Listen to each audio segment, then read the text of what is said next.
Smart Business. Anda mungkin nggak asing dengan sebuah lagu yang sempat hits entah mungkin di tahun 80-an ya, harta yang paling berharga adalah keluarga. Tapi ternyata dalam kontekstual berbisnis, sejatinya harta paling berharga itu adalah database. Nah, banyak orang yang menjual data-data berhubungan dengan sebuah informasi tentang diri hanya untuk mendapatkan sebuah keuntungan. So, itu kenapa harta yang paling berharga adalah database. Kita coba lihat yuk, database seperti apakah yang berharga dari founder Otaku, Ibu Amin Sakti Kencana Prameswari. Hai, ketemu lagi kita. Like, apa kabar? Sehat, alhamdulillah. Gimana? Database-nya aman? Database aman, alhamdulillah. Lagi musim loh sekarang loh, database hilang, dicuri. Bahkan terakhir kan katanya, ya petinggi negara pun sempat terekspos database-nya. Database itu apa sih, Bu Sakti? Ya, database itu bisa kita dibilang adalah kumpulan dari, kalau di sisi Otaku ya, kumpulan dari ya data-data banyak sekali pengguna, perilaku dan lain sebagainya yang mungkin bisa meningkatkan nilai dari suatu perusahaan. Okay. Salah satu tools ya untuk meningkatkan nilai suatu perusahaan ya database.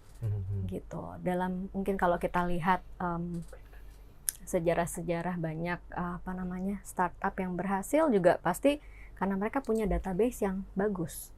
Okay. Database yang besar dan bagus gitu kan. Besar aja nggak bisa, tapi maksudnya besar aja nggak cukup, tapi harus bisa bagus. Artinya adalah bisa mengenerate revenue.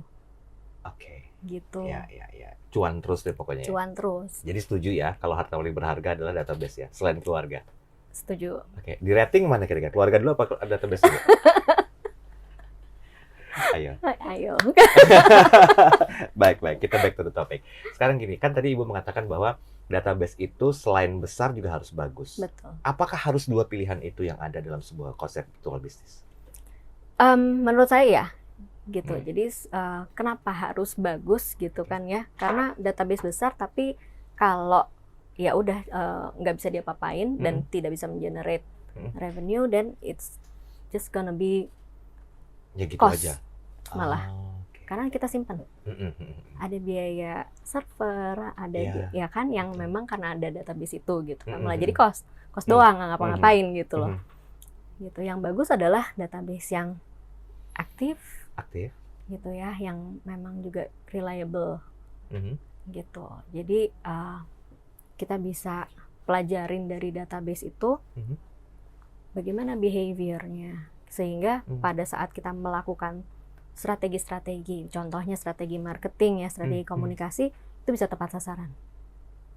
Gitu. Kalau kita udah tepat sasaran dan it generates revenue-nya tuh probability-nya lebih tinggi gitu kan ya. Jadi yang bagus itu yang seperti apa? Apakah yang memang selalu repeat order dalam aktualisasi sebuah bisnis, atau memang ya sekali belanja tuh banyak gitu loh, tapi ntar RO-nya setahun, 2 tahun kemudian lebih banyak lagi. Nah, ya, definisi bagus nih dari sudut pandang pelaku bisnis ya? Iya, kalau definisi bagus, ya tentunya kan kalau behavior customer ya beda-beda. Ada yang gitu, one hit tapi gede gitu kan. Betul. Ada juga yang lebih pada kecil-kecil tapi sering. Berarti dia lebih loyal. Oh gitu. Iya kan? Nah, semua itu memang harus kita segmentasi. Harus kita segmentasikan. Misalkan kalau kita punya database, terus kita lihat lagi, kumpulan ABCD ini yang lebih sering perginya weekend gitu kan, atau ada yang lebih sering perginya di weekdays, berarti bisa kita kelompokin. Oh, ini marketnya market business traveler atau marketnya market leisure. Gitu. Jadi pada saat kita punya produk yang mau kita campaign gitu kan, contohnya misalkan hotel yang di daerah pantai, dan kita kerucutkan, kita hanya kirim ke market leisure gitu, sehingga kan biaya marketingnya tidak terbuang dengan percuma gitu kan ya. Kita lebih mengkerucut pada market-market yang memang sesuai. Tapi bukannya dengan melakukan perjalanan proses itu butuh waktu ya, takes time ya Bu Sakti ya? Kan kalau untuk mengkerucutkan satu-satu gitu kan, maksudnya satu per kelompok kan ya butuh waktu juga gitu loh. Nah, menentukan yang tepatnya itu bagaimana selain tadi cara yang digunakan Bu Sakti? Iya, kita kan bisa juga membuat suatu program loyalty. Oh, by program, oke. gitu ya. Mhm. Kita buat suatu program loyalty gitu ya, sehingga kita tahu nih profilnya. Karena Mhm. database itu biasanya kan kalau kita dapat paling awal-awal cuman nama, email, nomor handphone gitu ya.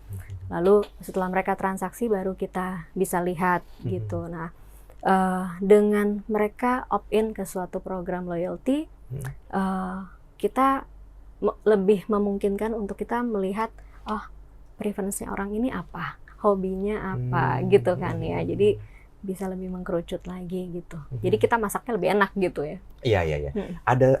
Ada gimana ya saya bahasanya, ada pengkotak-kotakan nggak kira-kira database yang memang betul-betul loyal sampai yang masuk ke premiumnya gitu? Nah itu caranya sama nggak klasifikasinya? Pasti harus dikelompok-kelompokkan lah ya. Oke. Gitu. Jadi kalau misalkan di suatu loyalty program kan kita pasti start dari yang basic. Basicnya kayak gimana? Ya, jadi pasti ada tiernya, ya Ah. kan? Entah itu dari yang klasik kah, atau terus naik lagi silver, Ya, gold, premium, segala macam. platinum dan lain sebagainya gitu. Itu pasti kita kelompok-kelompokkan karena once mereka naik kelas gitu kan, pasti ekspektasinya pun berbeda gitu. Dan ini untuk mendapatkan customer yang loyal itu lebih murah kan biaya marketingnya daripada kita harus do awareness marketing ke populasi yang lebih besar gitu. Oke. Bisa nggak disampaikan sama para smart listeners Bu Sakti, sebetulnya lebih susah untuk get new customer atau get more customer? Mana di antara dua pilihan ini yang sulit? Kalau berdasarkan database ya? Ya, kalau menurut saya get new customer itu lebih Sulit. tinggi ya, cost-nya lebih sulit juga gitu karena kan ya kita harus menanamkan brand kita gitu kan, kita harus kenalin brand kita lah ya. Tapi kalau misalkan more customer ya kita udah punya captive-nya mungkin gitu ya, dan itu bisa by reference karena kembali lagi behavior customer yang loyal itu biasanya mereka akan mereferensikan itu karena mereka punya pengalaman gitu. Oh, bookingnya di otakku aja nih gitu kan, karena customer service-nya helpful misalnya gitu kan.